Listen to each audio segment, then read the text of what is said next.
And I couldn't find, there's something like 200 save files on there, various different things and whatever. And I couldn't find one that they're either like top level, which I didn't want, or they were just people who were just, they made characters just after the character creation or whatever. So there was nobody who I really wanted to kind of to pick up, or they just didn't match what I wanted. So in the end, I started looking at console commands. I'd never really buggered about with console commands, and discovered that I could basically level my character up to where I wanted to just by using really simple console commands. We called that cheating back in the day. Well, you might do, and it's an interesting thing, isn't it? Is it cheating? Because someone says, "Oh, you're cheating there. You're, no," and it's like, well, bugger off, am I? A, I'm only getting it to where I was prior to when I lost my fucking save file. B, it's a single player game, so fuck you.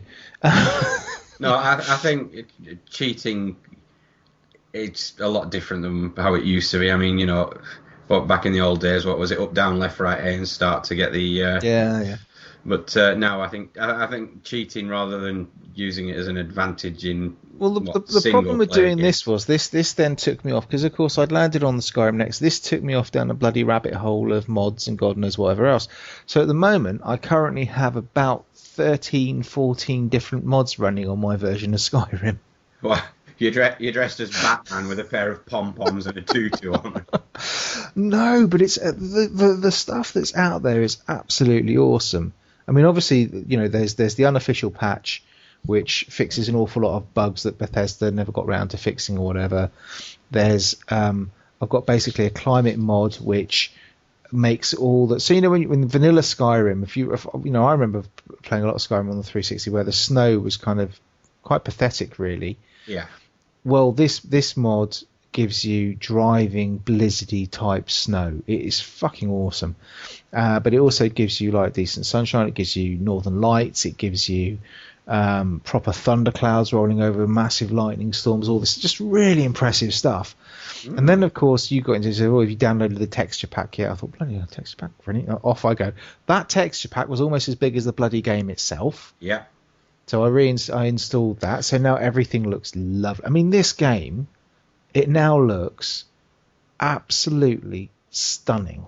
I know. I mean, when I installed the HD pack on it, I was looking out on a few vistas, and I thought that'd make a really nice picture on my wall. That would. They're just absolutely beautiful. There's things that the smoke and particle effects. The first part when you're doing when you encounter your first dragon or whatever, at the very beginning of the game, when you get to the watchtower and it's kind of burnt down and it looks amazing.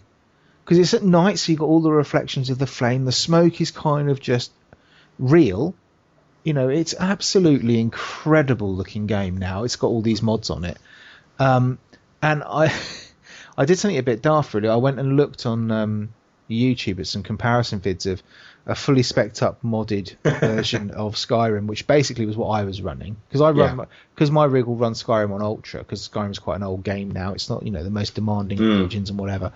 And what the 360, and you just sit there thinking they're completely different fucking games. Yeah. They're generations apart, really. You look at it and you just think you can't compare it. So I've got your basic mods for kind of making it look sweet and pretty, and then I've got mods for my followers. So I've got a follower mod, which basically means I can give them more instruction easier. They level up with me now rather than just sitting, they only level up so far. They're capped, quite a lot of them. Yeah. I've got mods on there for making characters look more human rather than, for the best will in the world, the characters can be quite ugly in Skyrim. So yeah, I never liked the whole companion thing, even in Fallout. I don't tend to use it. Yeah, I always thought, this is my adventure. I'm going it alone. Yeah, but there's lots of really useful mods. So, like for example, a couple of the mods I've got are just really, really simple ones. So there's one which allows you to craft bags. So I've now got bandoliers and I've got little pouches, which, each bandolier increases my carrying capacity by 50. Each bag so now I can kind of carry twice what I would have normally been able to carry. Which means I don't have to fucking worry about dumping crap all over. I can just pick up all the junk all at once and then take it off and flog it. I've got another one which means that all my shopkeepers now have 20,000 gold, so I don't have to do that bollocks where you're kind of running around trying to find different shopkeepers to sell to because they've all run out of money because I've sold them my stuff. I've got a lovely mod which allows me to carry a lantern on my belt, a bit like in Dragon's Dogma. So that when you've got both hands free to hold like a shield and a sword or whatever. Yeah. Rather than having to hold a torch in one hand and whatever, so you've got all that kind of thing. And I'm just falling in love with Skyrim all over again. It's kind of reminding me what an awesome game it was. If only they could fix the combat, because that is still the major letdown with this game. Ranged combat, firing arrows and stuff, it's okay, but I'm finding it, even now, accuracy is fairly poor. So you point at somebody's head and you'll fire and your arrow will just fly straight over them, so you'll decrease the range and then it'll go under their feet, and you're just thinking, hang on a second, this is a bit fucking weird. And melee combat in this game is shit. I'm sorry, but it's just, No, it's not brilliant. It's not good, is it? I mean, if they could nail that down, it would be awesome. But yeah, so the modding thing is just if anybody's got the PC version of Skyrim and hasn't installed mods, you're mad. If your rig can run it, do it, because not just for making it look pretty, but just to make the game much more useful. Things like one of the mods I've got gives. It's called I can't remember what it's called now. Something NPC, inconsequential NPC or something like that. And basically, what it does is it populates the world with more NPCs. And they don't do anything or say anything or give you any quests or whatever, but it just makes the world feel a bit fuller. Yeah. So there'll be people shopping and stuff, and if you barge past them or whatever, they'll say, "Oi, bugger off," and all this sort of stuff. So they are fully voiced. So it's just like, a caravan, for example, will have a guard attached to it, or maybe 2 guards attached to it. So it's just every, bits and pieces around the world will just have more populace, making it feel more like a real world. And little things like that, which are they just heighten the whole game, just make the whole game feel more immersive. And it's just brilliant. And look, I haven't even delved into some of the darker stuff that you can get in Nexus mods, but it's just wonderful. It really is good. So I've caned.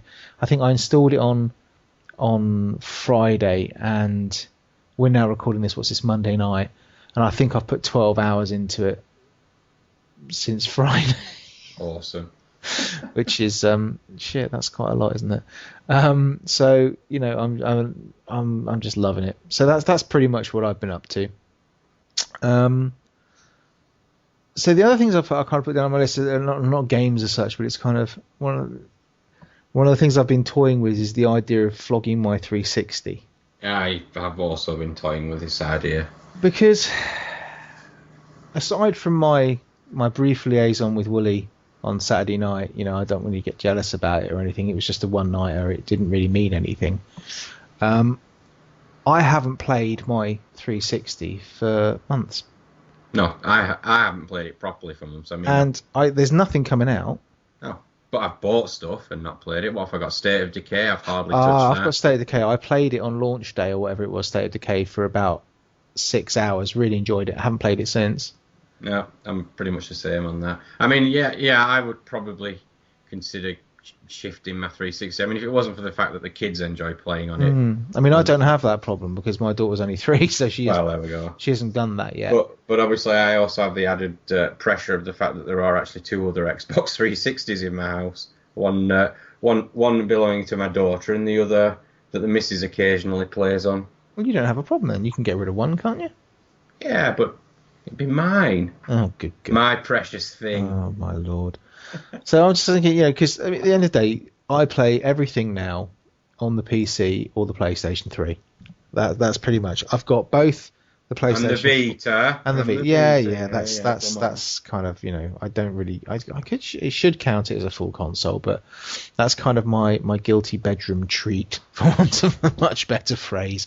That's kind of. One thing I love about my Vita is being able to go up to bed and just lie there for an hour, just playing on my Vita. You need to talk to your wife more. No, that's why I don't talk to my wife. It's because I'm playing my Vita too much. But yeah, it's so the 360 hasn't been getting a look in at all. I've got the Xbox One and the PS4 pre-ordered. I don't think I'm going to miss anything. No. On the 360. That was one of my biggest points when I thought about getting rid of mine. I've played everything I want to play. Anything else is either, a Sony exclusive or is also available on the PS3 as well. Yeah, I mean, there are I can't think of any exclusives either that have come out on it that I haven't played already. So, and I was never a big fan of the Halo games, but and Gears of War and stuff. I played Gears 1 through 3. I'm never going to go back and play them. No, absolutely. I'm not a big man for sort of replaying games as it is anyway. And there's nothing coming out. GTA 5 is the only other game that's coming out soon, and that's coming out on all consoles, so I'll have that on. I don't know whether to wait for the next gen if they're coming out on that, or just pick it up on PS4 or PC. I don't know yet. But either way, I just cannot. I don't know what. It's just sat there, and I think, well, if I can get 100 and something quid for it, bundling all my games and everything else, and I've got about 3 odd controllers and God knows where, I might as well just move it on. Yeah. But I don't. I just feel slightly. It's like the end of an. Yeah, it's like. I'm going to miss something, surely. If I get rid of this, something's going to come along and... Well, the only thing that's holding me back is I've got a couple of mates on it who've only got 360s. Yeah, but that's... But I haven't played with them for bloody ages either, so they, they're not playing their consoles. So I'm just thinking, well, why is that holding me back from it? It's like, well, I don't know. I don't... like I say, it is like the end of an era. It's like that I won't have an Xbox in the house, and it just... That's it. And people say, well, you might as well hang on to it. And it's like, if I hang on to it, it's just going to sit there like it has already, and it's just a waste. And I'd rather get a little bit of cash for it that I can put towards something else than anything else, really. No, agreed. So I think the 360 might be on its way out the door. If anybody will buy it, that is. But it is a pristine nick. If anybody's interested, just tweet me at Vimesy74. I'm sure I can do a deal. And then the only other thing is, if I get some money from that, I started thinking about upgrading my PC. Oh, God. Graphics card, memory. I have no idea. I don't even know why I'm thinking about it. Because you've been playing Skyrim and it looks awesome and you think, I want better. Well, I've been playing Battlefield 4 as well, remember? And that looks fucking awesome as well. You go for Battlefield 4. God, yeah, it would do. Wouldn't it? I was going to say. Battlefield 3 on the PC, and then I go and play Battlefield 3 on the PS3. And I'll tell you what, mate, there's a big difference. Oh, there is. It's just mad. It just looks so good on my PC. It does look good. I mean, mine will run it in a sense that it will give me an impression of what all the effects look like in Ultra. But obviously, if I want to seriously play it on the PC, I need to sort of crank it down a bit. Otherwise, yeah, I don't think mine will run it at Ultra stably. I think it's the step below it. But even that just looks so sweet. So I'm thinking either a new graphics card or possibly getting some cooling in there, because it's a fucking noisy beast. Mine. I wouldn't mind toying with something like water cooling, just because. Well, speaking of Beast, obviously it's quite ironic that Beastie was on about upgrading or rebuilding the other week, and we know how much you like getting his cast. Oh, I'm not buying his Nautilus off him. No, I refuse. No, I'm not doing it. Anyway, moving on. So that's what I've been playing. So it's not much, just Battlefield and Skyrim, really. But we should talk about the next big thing. And this is where we all made a commitment a couple of weeks ago to go and spend time playing DayZ, because John was getting upset that nobody was playing his game. I'm holding my head up high here. I did play it for an hour with him. Well, I'd like to hold my head up as well, because I've spent far more than an hour playing DayZ. Just because I haven't played it in the last week doesn't necessarily make it a bad thing. So I've talked about DayZ before, and I've waffled on far too much about Skyrim. So why don't you take it from here? Tell me about your experience in the world of DayZ, or Zed if you're English. Yeah, well, my biggest failing in this is it's a very, very, very capable game. It is, once you're into it, it's a great game, but obviously playing it for 2 hours here and there just also isn't the way to do this. I mean, the last, barring the next big thing little go I had, the last time I played on this was a couple of months ago, and I had a lot of fun. I was on it for 2 or 3 hours playing with John and some of the others, and really enjoyed it. But the problem I found is, obviously I only had limited time to put to it this time, and I spent half the time kind of waiting to be picked up, because I'm still at a stage where I'm not confident I can go out and find a Jeep somewhere. I don't know where anything is on the server, so I had to wait a good 10 or 15 minutes for John to come and pick me up in his helicopter. Yeah. But this is a good game. It's just that I don't know. I don't really have or haven't had the time to put into it.